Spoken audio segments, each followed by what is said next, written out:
அந்தி வைக்கும் நேரம்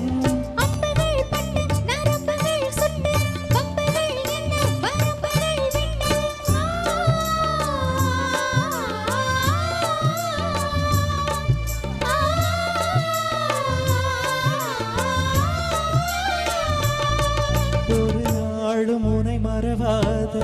இனிதான வரம் வேண்டும் புறவாலும் உடல் உயிராலும் பிரியாத